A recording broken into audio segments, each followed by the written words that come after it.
برا بن عازب رضی اللہ عنہ نے بیان کیا کہ جب رسول اللہ صلی اللہ علیہ وسلم مدینہ تشریف لائے تو آپ صلی اللہ علیہ وسلم 16 یا 17 مہینے تک بیت المقدس کی طرف منہ کر کے نماز پڑھتے رہے، لیکن آپ کی آرزو تھی کہ کعبے کی طرف منہ کر کے نماز پڑھیں۔ پھر اللہ تعالیٰ نے سورہ بقرہ میں یہ آیت نازل کی، ہم آپ کے منہ کے بار بار آسمان کی طرف اٹھنے کو دیکھتے ہیں، پس ان قریب ہم آپ کے منہ کو قبلے کی طرف پھیر دیں گے جس سے آپ خوش ہوں گے۔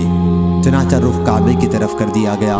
ایک صاحب نے عصر کی نماز حضرت صلی اللہ علیہ وسلم کے ساتھ پڑھی، پھر وہ مدینے سے نکل کر انصار کی ایک جماعت تک پہنچے اور کہا کہ وہ گواہی دیتے ہیں کہ انہوں نے حضرت صلی اللہ علیہ وسلم کے ساتھ نماز پڑھی ہے اور کعبے کی طرف منہ کرنے کا حکم ہو گیا ہے۔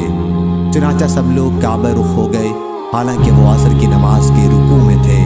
صحیح بخاری حدیث نمبر 7252۔